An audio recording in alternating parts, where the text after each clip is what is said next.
in an exercise we call World War II. World War II, where we blew off the atomic bomb.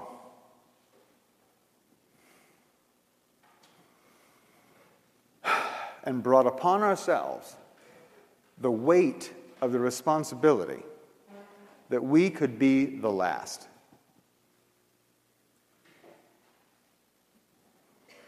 That's been a heavy weight. That's been part of your consciousness since you grew up. It's been a heavy weight. But I do want to point out something very important. As bad as all that waste and horror of World War II, it sure as hell wasn't 250 million years of meteor bombardment, was it? As a matter of fact, in World War II, 97% of all life did not go extinct, did it? You know, some people worried about, when the bomb went off, that it would cause a nuclear winter. An ice age global-wide didn't happen. As much as Hitler hated the Jewish people, they did not go extinct like the Neanderthal, did they? And when the Third Reich fell, there wasn't 30 years of war that raged across Europe, like when Rome fell. In other words, folks, things are getting better. Dramatically better. Now, sure, our expectations have risen also. Like right now, animals have rights. Back here, you women didn't have any rights. You were animals. You were property. You understand? Things are getting better. Dramatically better. And you should expect it to get even better. Go ahead. That little bit of dissatisfaction is worth it. So this all is accelerating, going up. And it's going by stages. And it's getting faster and faster and faster. Now remember 2 million years ago, we picked up this tool called the mind? Well, we're going to have a little bit of problem with that thing. And I want to talk about that right now. The mind. The mind is a tool. And it's a tool that consciousness uses to distinguish similarities and differences between things. Okay? It is a tool, like a hammer or a saw. A carpenter doesn't think that he's his hammer. Well, not most of them. I know some guys that think they're their car, but that's not true. Some people think that they are their mind. Get over that right away. You are not your mind or any of your thoughts. If you do hold to that, you're going to be in big trouble, and I'm going to show you. See, the mind, you don't hear about this in school either. Especially don't hear about this kind of information. I took psychology classes, and no one in college ever talked to me about the flicker frequency. You ever heard of it? Flicker frequency? The reason you haven't heard of it is because this flicker frequency is very, very important in subliminal advertising, which, of course, you would never have experienced yourself. The mind works on a series of pictures. Well, special effects people know all about this. The flicker frequency.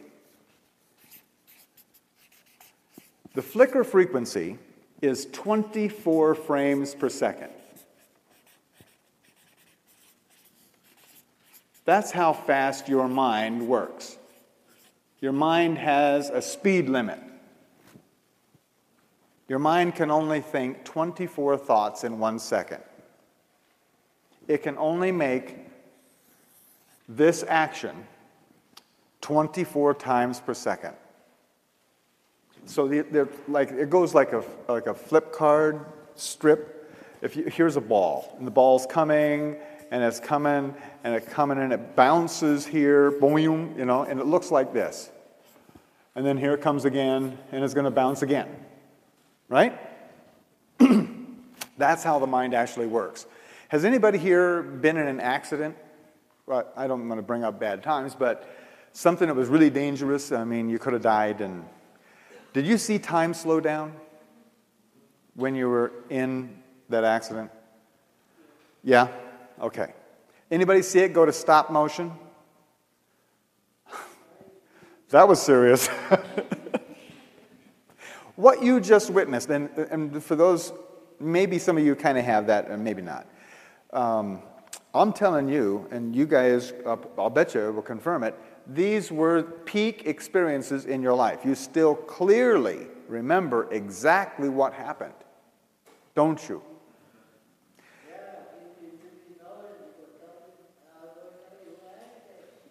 Oh, yeah.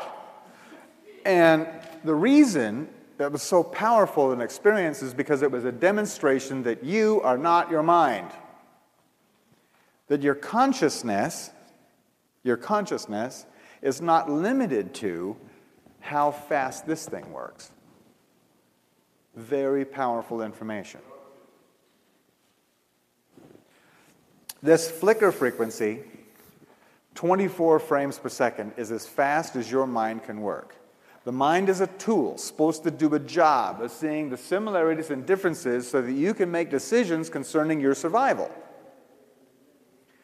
Now, when the mind, which is a self-preservating mechanism, when the mind understands that it can't do its job or it's not adequately able to make good decisions about your future, it's got a built-in, evolved-in safety override.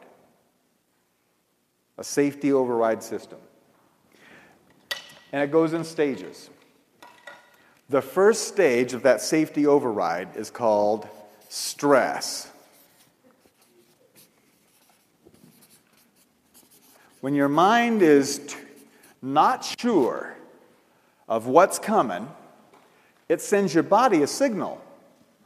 This is your walk away response. You're supposed to get up and walk away. Animals have this down really good. A dog will smell something weird and just get up and leave. Us, on the other hand, we have had parents and teachers and now employers who would not have us just get up and walk away, right? So, we have adapted to stress. As a matter of fact, stress is a character evaluation on you. How much stress can you handle? That's right. Because if you could handle more stress, you'd go further up the corporate ladder. That's really what the glass ceiling is on each person, is how much stress can you handle? I was just going to say that most disability companies no longer have stress as a reason for being away from work. You cannot get that coverage anymore. Right. As of 2 years ago. Meanwhile, doctors, the AMA proclaims that 80% of everything that goes wrong with your body begins with stress. Stress is such an epidemic proportion that all the benefits that used to be afforded to workers for stress have been cut off. Everybody's got stress. It's a pandemic. Now you guys kind of have a clue as to why.